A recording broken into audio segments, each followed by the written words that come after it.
முன்னொரு காலத்தில் ஒரு கிராமத்துக்கு ஒரு பழுத்த ஞானி வரார். அந்த ஞானியை பார்க்குறதுக்கு பொதுமக்கள் பக்தர்கள்னு நிறைய பேர் வந்து அவரை தரிசனம் பண்ணிவிட்டு ஆசீர்வாதம் வாங்கிட்டு போகிறாங்க.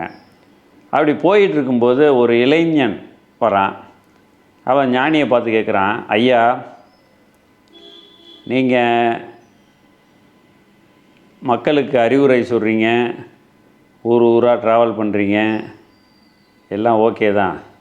ஆனால் காலகாலமாக உங்களை போல் பெரியவங்க வந்து அறிவுரை சொல்கிறாங்க, எல்லாருக்கும் வழி நடத்துகிறாங்க. ஆனால் அப்படியும் மனிதன் வந்து திருந்தவே இல்லையே, திரும்பவும் தீய பழக்கத்தில் தானே போயிட்டுருக்கான். அப்போ நீங்கள் திரும்ப திரும்ப இந்த வேலையை செய்கிறதுல என்ன அர்த்தம் இருக்குது அப்படின்னு சொல்லி கேட்குறான். அப்போது அந்த ஞானி சொல்கிறாரு, நான் இந்த ஊரில் சில காலம் தங்கியிருப்பேன்.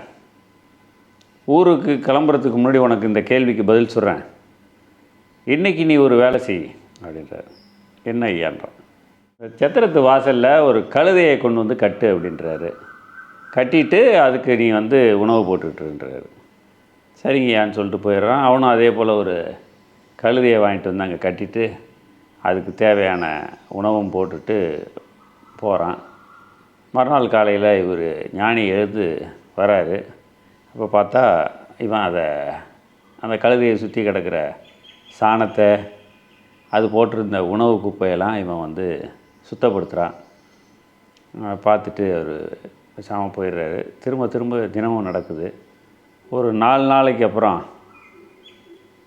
இவர் கேட்குறாரு, தினம் தினம் நீ குப்பையை சுத்தப்படுத்துகிற, ஆனால் அது திரும்ப திரும்ப வந்து குப்பையாக்குது, அப்புறம் எதுக்கு அதை போய் சுத்தப்படுத்துகிறேன்னு சொல்லி அவனை கேட்குறாரு. அதற்கு அந்த பையன் சொல்கிறான், எல்லாம் தெரிஞ்ச நீங்களே இப்படி சொல்லலாமா சாமி அப்படின்னு கேட்குறான். அசுத்தமான இடத்த மீண்டும் மீண்டும் சுத்தம் பண்ண வேண்டியது நம்ம கடமை அப்படின்னு சொல்கிறான். அப்போது இந்த ஞானி சொல்கிறாரு, இப்போ நீ சொல்கிற இதே விஷயத்தை தான் நாங்கள் செஞ்சுக்கிட்டே இருக்கோம். இதுக்கு என்ன தான் தீர்வு சாமி, நிரந்தர தீர்வு தான் என்னன்னு கேட்குறான். அப்போ அவர் என்ன பண்ணுறாரு, கழுதையை அவுத்து விட்டு விரட்டி விட்டுறாரு. இப்போ உனக்கு இந்த இடம் அசுத்தமாகுமான்னு கேட்குறாரு. ஆகாது. அதே போல் தான் மனிதன் மனதில் இருக்கிற அந்த தீய எண்ணம் இல்லாத மனிதன் உருவாயிட்டான்னா எங்களுக்கு இந்த வேலை இல்லை. அது வரைக்கும் நாங்களும் இதை செஞ்சுக்கிட்டு தான் இருக்கணும். இந்த சமுதாயத்தை சரி பண்ணுறது, அதை திருத்துறது எங்களோட வேலை தான் அப்படின்னு சொல்லி ஞானி சொல்கிறாரு. இளைஞன் வந்து இப்போ தெளிவடைஞ்சு போகிறான்.